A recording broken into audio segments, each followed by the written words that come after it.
আসসালামু আলাইকুম গাইস, কেমন আছেন আপনারা সবাই? আশা করি আল্লাহর রহমতে আপনারা সবাই ভালো আছেন। তো আপনাদের দোয়া আমরাও আছি আলহামদুলিল্লাহ ভালো। এই তো এই জসি আর জারিফ রিক্সাতে উঠছে, এখন আমি উঠবো। আমরা এখন যাব নাহার গার্ডেনে। তো এই প্রথম যাচ্ছি নাহার গার্ডেনে। এই তো বাগমারা চলে আসছি এখন। বাগমারা দিয়ে যে ভিতর দিয়ে রাজপাড়া যাইতে যে ভিতরে যে রাস্তাটা আছে, ওই রাস্তা দিয়ে আমরা যাচ্ছি। তো নাহার গার্ডেনটা নাকি অনেক ভেতরে, চকের মাঝখানে। তো এই তো আমরা চলে যাচ্ছি নাহার গার্ডেনে, এই প্রথম যাচ্ছি। তো নাহার গার্ডেন দেখতে কেমন সেটা বাস্তবে দেখা হয়নি, তো ভিডিওতে দেখেছিলাম। তো আজকে বাস্তবে গিয়ে দেখব। আর আপনারা আমার সাথেই থাকুন, আমার ভিডিওটা স্কিপ করবেন না, পুরো ভিডিওটা আপনারা দেখতে থাকেন।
এই তো আমরা নাহার গার্ডেনে চলে আসছি। তো এটা হচ্ছে নাহার গার্ডেনের মেন গেট।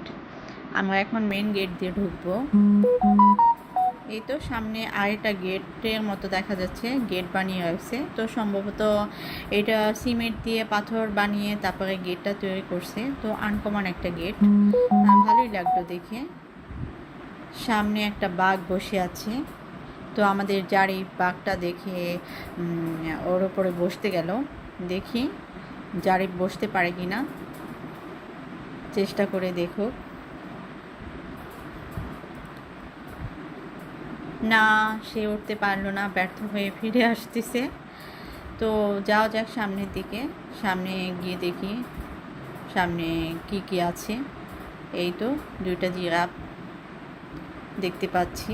এক আন্টি ছবি তুলতেছে, তার মেয়ে না ভাগ্নি কে যেন, আসলে বুঝতে পারছি না। তো ভালোই লাগতেছিল, আন্টিও কি সুন্দর ছবি তুলি। এই তো আরেকটা জিরাফ। এখন আমরা বা পাশ দিয়ে যাব। তো দুই পাশ দিয়ে দুই সাইডে যাওয়া যায়। তো ডান পাশ দিয়েও যাওয়া যায়, বাম পাশ দিয়েও যাওয়া যায়। আমরা এখন বাম পাশ দিয়ে ভিতরে ঢুকবো। দেখতে পাচ্ছি সামনে অনেক বড় একটা পুকুর তৈরি করছে, মানে পুকুরটা অনেক বড়। পুকুরের মাঝখান দিয়ে আবার একটা ব্রিজের মতো তৈরি করে রাখছে, ওই তো দূর থেকে দেখতে পাচ্ছি। তো সামনে গিয়ে আপনাদেরকে দেখাবো, আপনারা আমাদের সাথেই থাকবেন। আর আমার ভাতিজা আগে আগে চলে যাচ্ছে, সে খুবই এক্সাইটেড, মানে সে ভাবতেছে যে হয়তো সে সুইমিং পুলে গিয়ে গোসল করতে পারবে, সেই জন্য সে তাড়াহুড়া করে চলে যাচ্ছে তাড়াতাড়ি। ওই তো সামনে একটা বসার স্পেস আছে, এখানে এসে আপনারা সুন্দরভাবে রিল্যাক্সে বসে কথা বলতে পারবেন। তো বসার স্পেসটা অনেক সুন্দর। আর চারদিকে অনেক গাছ লাগানো, ফুল গাছ, তারপরে বিভিন্ন ফল গাছ, তারপরে পাতাবাহারি গাছ। তো অনেক আইটেমের গাছ লাগানো হয়েছে সারিবদ্ধভাবে। দেখে ভিতরে ঢুকে আসলেই ভালো লাগতেছিল, পরিবেশটা সুন্দর। তো এই যে এই পাশে খেজুর গাছ লাগানো রয়েছে, অনেক খেজুর গাছ লাগিয়ে রাখছে। এই তো একটা পেঁপে গাছও আবার কি সুন্দর পেঁপে ধরে আছে।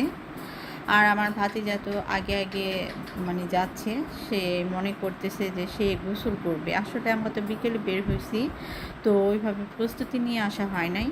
তো আমার ভাতিজা মনে করতেছে ও এখন গেলে হয়তো গোসল করতে পারবে সুইমিং পুলে, কারণ সুইমিং পুলে আসতে গিয়ে গোসল করতে হলে ওইটার জন্য আপনার দুপুরে নয়তো সকালের দিকে আসতে হয়। এই তো ব্রিজটা আমি একটু শ্যুট করে নিলাম। এখন আমরা যাব সুইমিং পুলে, সুইমিং পুলটা আপনাদেরকে দেখাবো। এই তো যাচ্ছি সুইমিং পুলে। তো সুইমিং পুলটা আমি ভিডিও করব, পুরোপুরি ভিডিও করতে পারিনি, কারণ কিছু ছেলে মেয়ে ওখানে গোসল করতেছে, এই জন্য আমি পুরো ভিডিওটা ধারণ করতে পারিনি। এই তো একটা আম গাছ। তো পাশের ভিউটা মাশাআল্লাহ অনেক সুন্দর ছিল, আর বিকেলের পরিবেশ, সেই জন্য আরও ভালো লাগতেছিল। যেদিকেই তাকাই চারদিকে শুধু সবুজ আর সবুজ। সত্যি প্রাকৃতিক দৃশ্যগুলো খুবই মনোমুগ্ধকর ছিল। এখানে যার মন খারাপ থাকবে সেই চলে আসবেন, শুধু যার মন খারাপ থাকবে সেই চলে আসবেন না, আসলে সবাই চলে আসবেন, এখানে আসলে আপনাদের ভালো লাগবে। এই তো আমরা ব্রিজে চলে আসলাম। তো ব্রিজ দিয়ে ওই পারে যাব। তো আমাদের জারিফার অনেক সাহস, সে একটুও ভয় পায় না, কারণ এখনকার বাচ্চারা তো কেউ সাঁতার কাটতে জানে না। তো আমার ছেলে, আমার ভাতিজা, ওরা কেউ সাঁতার কাটতে পারে না। ওকে নিয়ে এখানে আসছি, ভয়ই লাগতেছে। তো ওর মধ্যে কোনো ভয় কাজ করতেছে না, ও ওর মতো যাচ্ছে।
এই তো আমরা এখন বাড়ির দিকে রওনা দিব, বাড়িতে চলে আসব।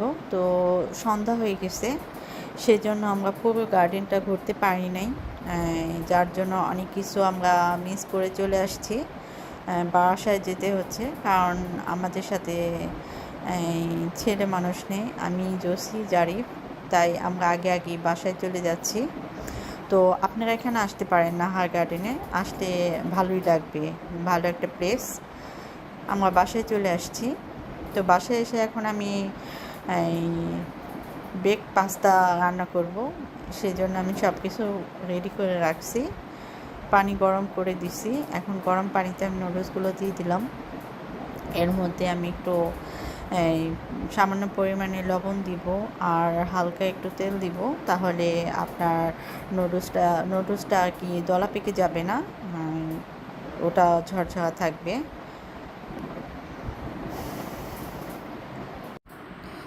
বেক পাস্তা রান্না করাটা আসলে সহজ, তো আমরা যারা পারি তাদের জন্য সহজই মনে হয়, আবার যারা রান্না করতে না পারে তাদের জন্য বিষয়গুলো অনেক কঠিন হয়ে যায়। তো এটাই হচ্ছে নিয়ম। এখন আমরা ফ্রাই প্যানে মাংস কুচিগুলো দিয়ে দিব। তো এখানে আমি একটা ভুল কাজ করে ফেলছি, মাংস কুচিগুলা আগে না দিয়ে আমার রসুন কুচিগুলা আগে দেওয়া উচিত ছিল। তো আমি এই জিনিসটা ভুল করে ফেলছি, যাক সমস্যা নেই। আমি রসুন কুচিগুলা পরে ওটা ভালো করে ভেজে এটার সাথে অ্যাড করে দিব। এখন আমি মাংস কুচিগুলোর মধ্যে মশলাগুলো মিশিয়ে দিচ্ছি। এই মশলাগুলো মিশিয়ে তারপর আমি মাংসগুলোকে ভালোভাবে নাড়াচাড়া করব। তো মাংসতে পানি দিতে হবে না এক্সট্রা কোনো, এখান থেকে পানি বের হয়ে এই মাংসগুলো সিদ্ধ হয়ে যাবে। তারপর আমি পাস্তাটা রান্না করব। এরপর আমি গাজর কুচি আর ক্যাপসিকাম কুচি মিক্স করে তারপরে হালকা সিদ্ধ করে নেব। পুরোপুরি সিদ্ধ করলে পরে পাস্তাটা ভালো হবে না। তারপর আমি হোয়াইট সস তৈরি করে রেখেছি আগেই, ওটা আমি দেখাতে পাইনি। হোয়াইট সস দিয়ে আমি সবগুলো জিনিস মিক্স করে এটার সাথে চিজ দিব, চিজ দিয়ে তারপরে আমি পাস্তাটা তৈরি করব।